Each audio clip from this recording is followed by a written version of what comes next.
Bienvenue sur Potinfo avec Myriam Ecker. Bienvenue les téléspectateurs, les web téléspectateurs de Potinfo. Donc voilà, qu'est-ce que tu as à nous dire sur les événements tragiques en Ukraine en ce moment? Aujourd'hui pour soutenir les Ukrainiens. Bon, mais moi je suis venu en tant que conseillère municipale et en tant que gilet jaune apporter mon soutien au peuple ukrainien parce que dans ce jeu de dupes entre Biden et Poutine, une Europe soi-disant libérale, et on confond souvent libérale et liberté, nous on ne s'y retrouve pas en tout cas en tant que gilet jaune et encore moins avec Gordon en lutte dans cette Europe des patrons, dans cette Europe des banquiers.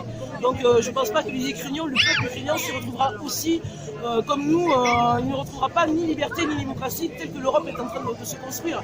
Donc nous, ce qu'on apporte, c'est le soutien aux gens qui souffrent, aux gens qui effectivement subissent la guerre, comme on apporte notre soutien aux Russes qui subissent aussi ce régime dictatorial de Poutine. Donc on n'est pas là pour décider si c'est Biden qui a raison ou si c'est Poutine qui a raison, parce que pour nous, ils ont tous les deux tort. Et de voir, comme je disais tout à l'heure, les Ukrainiens qui demandent à la France quelque part de les aider et de les sauver, j'ai peur que là, évidemment, ils ne seront pas satisfaits. Voilà, justement, concrètement, qu'est-ce qu'on peut faire pour apporter leur soutien? Notre soutien, voilà, en tant que simple, on va dire, citoyen français, éviter que ça gangrène l'Europe et soutenir le peuple ukrainien, c'est surtout ça. En tant que citoyen, ce qu'on fait, c'est des rassemblements. On ne peut pas faire beaucoup plus que ce qu'on fait là aujourd'hui, c'est-à-dire des rassemblements. À moins qu'il y ait des gens qui veulent aller prendre les armes et aller défendre l'Ukraine, bon, mais voilà. C'est pas le but non plus. Mais moi, personnellement, je ne le ferai pas. Donc, pour l'instant, c'est être mobilisé pour les gens, essayer de voir comment on peut aider au plus près par des colis alimentaires, je ne sais pas exactement. Mais en tout cas, déjà, être présent, c'est une bonne chose.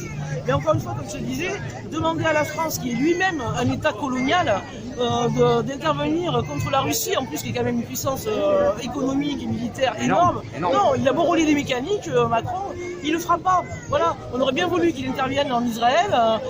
À chaque fois que Gaza se fait bombarder, on voudrait bien qu'il cesse d'intervenir en Afrique pour préserver non pas les intérêts de la France, mais des entreprises françaises. On aurait bien voulu qu'à Mayotte, la France ne soit pas cet État colonisateur qui a forcé ce territoire à devenir un département français dans les conditions déplorables qu'on connaît et toutes les colonies qu'on appelle des départements d'outre-mer. Voilà. Donc condamnons aussi la politique colonialiste de la France. Restons solidaires des peuples. Nous voulons une Europe des peuples et pas des nationalistes.